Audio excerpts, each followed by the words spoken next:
Shannon, what happened yesterday? What happened? Skip, what happened? What I told you would happen. Case Keenum realized, you know what, I'm a journeyman.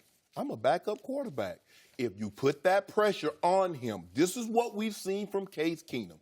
Skip, we were watching the game against Washington. They were handily just giving it to the Washington. And on back-to-back possessions, he throw picks. Washington gets back in the ball game. They go on and win. We saw this last week, up 17-0. That game starts getting close, and all of a sudden, he's not throwing the ball with the same conviction, with the same purpose. And it took that Minnesota Miracle to get them to where they play in the championship game. Congratulations on both teams getting there. Congratulations to Philly moving on.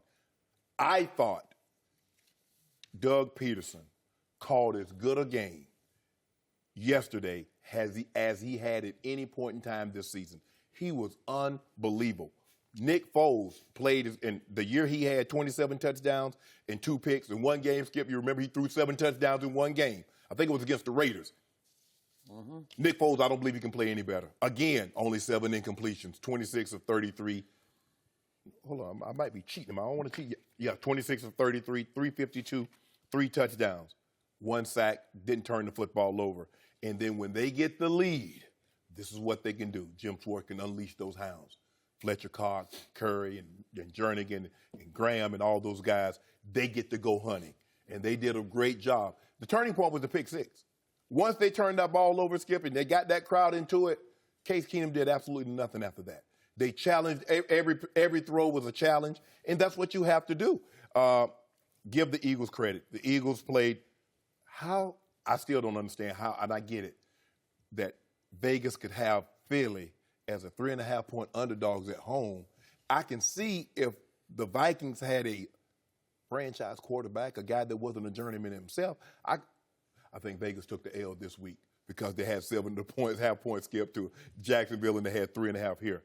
Nick Foles on third down was 10 of 11 for 159 yards and 2 touchdowns. Now, remember, on 3rd and long, the Eagles had the #1 conversion team in all of football. They do a very good job on 3rd downs. Now, they didn't run for a ton of yards, but they ran just enough to make Minnesota play it honest. They got 30 rush attempts, 110 yards, 3.7, but it was just enough. Carson threw 33.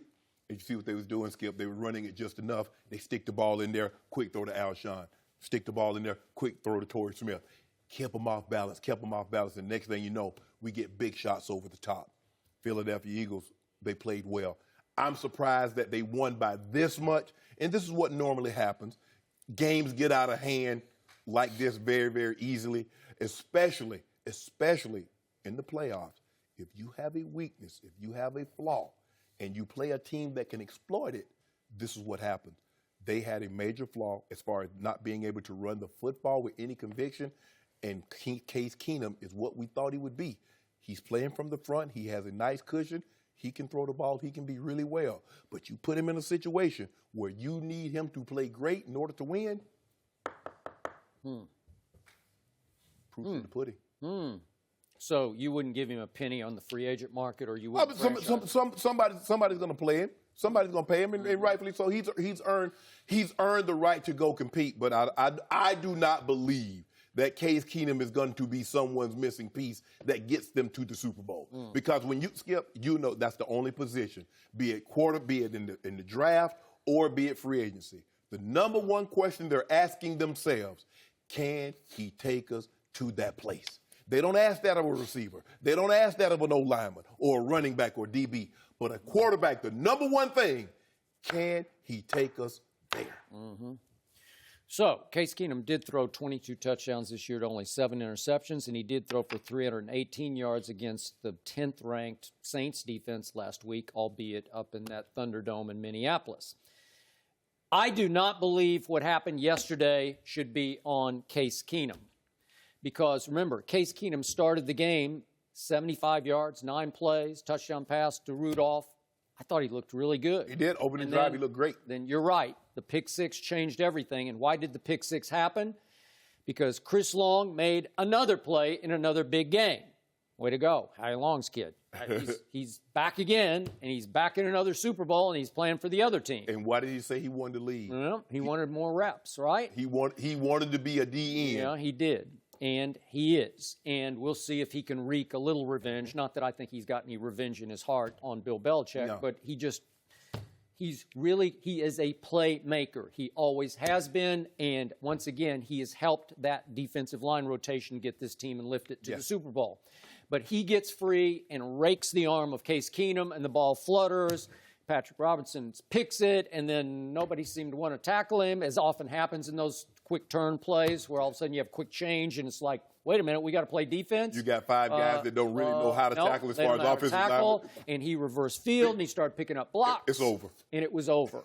And it looked like the Vikings were shell-shocked at that point. Yes. But what mostly happened in this game is that Nick Foles, with some help from his coach, Peterson, calling the plays, and some help from his run game, and some help from his receivers, and a whole lot of help from his offensive line, they shredded the #1 defense in the National Football League.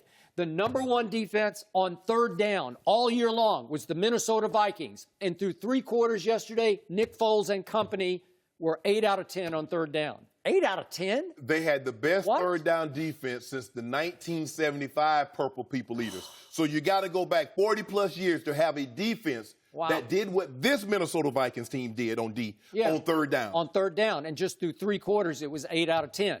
Just through 3 quarters, the Philadelphia Eagles piled up 403 yards on the #1 ranked defense. Wow. It got embarrassed yesterday, right? It did. And again, I'm going to say what I said. 2 weeks ago, I picked the Eagles over the Falcons because I think they're a really good football team. And 1 week ago, sitting in this chair, I used this word, the operative word, laughable, that the odds makers and making these Eagles 3.5-point underdogs at home was laughable to me because they're way, way better than that. And I'm going to say this one more time about Nick Foles. He's pretty good. He did have 27 touchdowns to 2 interceptions under Chip Kelly back in 2013. But if we can go back a little farther, he came out of Drew Brees High School, Austin Westlake, which is a passing powerhouse, as one of the top recruits in the country. And he also got recruited by Texas and Baylor to play basketball. Nick Foles is 6 feet 6 inches tall. You have made the case, and it's a good case, that usually that's too tall to play quarterback. See Paxton Lynch, see Brock Osweiler. Dude, you go for inch high. You got to go for inch high. It's 6'7". Maybe 6'7". Yeah, okay, 6'7". so the cutoff is 6'6". But Nick Foles is 6'6" and weighs, he's 245-ish. He might weigh 250 by now as a grown man, right? Yep. And do we have a picture of Nick Foles, the video from his press conference? Do we have it handy? I don't know if we do. Oh, here with the glasses? Oh, here. Yeah, check this guy out. This is what you're up against. Look at this guy. There's Nick Foles in his press conference yesterday.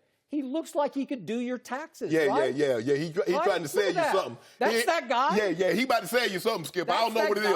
Well, what would he do? Life insurance, boat insurance, car insurance. He about to sell something, Joy. So it's hard to process what you're seeing on the field because you say, it's Nick Foles. And I used to make jokes back in ESPN about Foles Gold back in 2013, and he just kept making me eat my words. And you forget, his last year at Arizona, he threw for 4,000-plus yards. And he wouldn't have dropped all the way to the 3rd round if not for Andrew Luck and RG3 and Ryan Tannehill and Brandon Weeden and Russell Wilson. And you can go on and on. That draft was top-heavy with quarterbacks. And some people were making the case that Nick Foles should have been a first-rounder. Right. And Chip Kelly snatched him in the 3rd round and made him look like a first-rounder when he made the Pro Bowl in 2013. So my point is, he's pretty good. Well, so now we get back to your argument. Once again, it got undercut. Carson Wentz for MVP? I'm sorry, I don't see it. Yeah, this is not about Carson Wentz. But look what just happened. Skip, Look what Nick Foles did that to the #1 ranked defense. You know why? Because he's got a really good football team around him. This is why Howie Roseman should get a raise, because what you do is that you build your team. You know, if somebody gets injured, okay, we lose a Hall of Fame left tackle, Jason Peters. Big V, we need you to come in. Now, the Cowboys, on the other hand, what they've shown you, Sean Lee have shown you since he's been in the NFL. Yeah, the Cowboys. You didn't have an adequate backup. Your left tackle, Tyron Smith, Skip, over the last 2 or 3 years, what has been a reoccurring thing with Tyron Smith? That back. You are addicted to talking about the Dallas No, Cowboys. I'm not. I didn't bring him up. You did. No, you should, because I'm not going to let you undercut Carson walking to him. Okay, I don't know what that means. He limping it to him right now. He limping it to him right now. But the point is, you make a case for Carson Wentz as if he made the Eagles great. No, they made him great. This is a really, really good football team in every phase. And say it again. A really good football team that's not dependent on one player, a la Sean Lee. That's not dependent on one player, Zeke Elliott. That's not dependent on one player, Tyron Smith. That is a team. Okay. Exactly. Say it again with me, Skip Bayless. A team. And you're going to have to deal with them for the next decade. Yeah. And by the way, did you call Big V's name for the wrong reason yesterday? Did you say, oh, he got beat on that play? I never saw him get beat once. Everson Griffin's over there just trying to bully him. And what happened? No, Big V held up, right? No, you kept telling me. Chris Carter and I, we tried to tell you what Case Keenum was, but you didn't want to hear us. He's not going to win a shootout, even with Nick Foles in Philadelphia. He was favored. He went 75 yards in 9 plays to start the game. That was pretty great. Well, he still threw for, 271 yards? That's not bad. Well, here's the thing. He's not going to win a shootout when his defense is just getting annihilated. But here's the thing with your argument, Skip. If you started the game and it was sudden death, the first team score, Case Keenum would have been unbelievable. But there's something called a football game where you play 4 quarters, 15 minutes. It's called 60 minutes. And the reason why because guess what he was doing, Skip? He kept turning the ball over. He kept going 3 and out, putting that defense on the field. And we know this.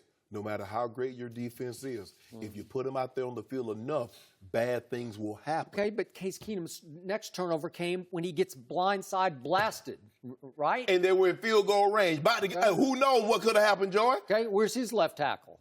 What happened? That's Riley Reed. That looks like Chaz Green. No. Skip, don't do that. Don't do that. No, I'm serious.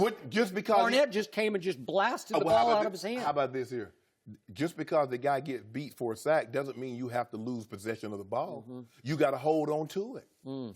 So Nick Wentz or Carson Foles, it doesn't matter. They're 6-1, half dozen the other. Skip, you saw what happened. Disrespectful, MVP, you're disqualified. No, he's not disqualified. Thanks for watching. Subscribe here to get the latest from the show, and be sure to check out more of the best clips from Undisputed, or go watch a few segments from our other shows on FS1.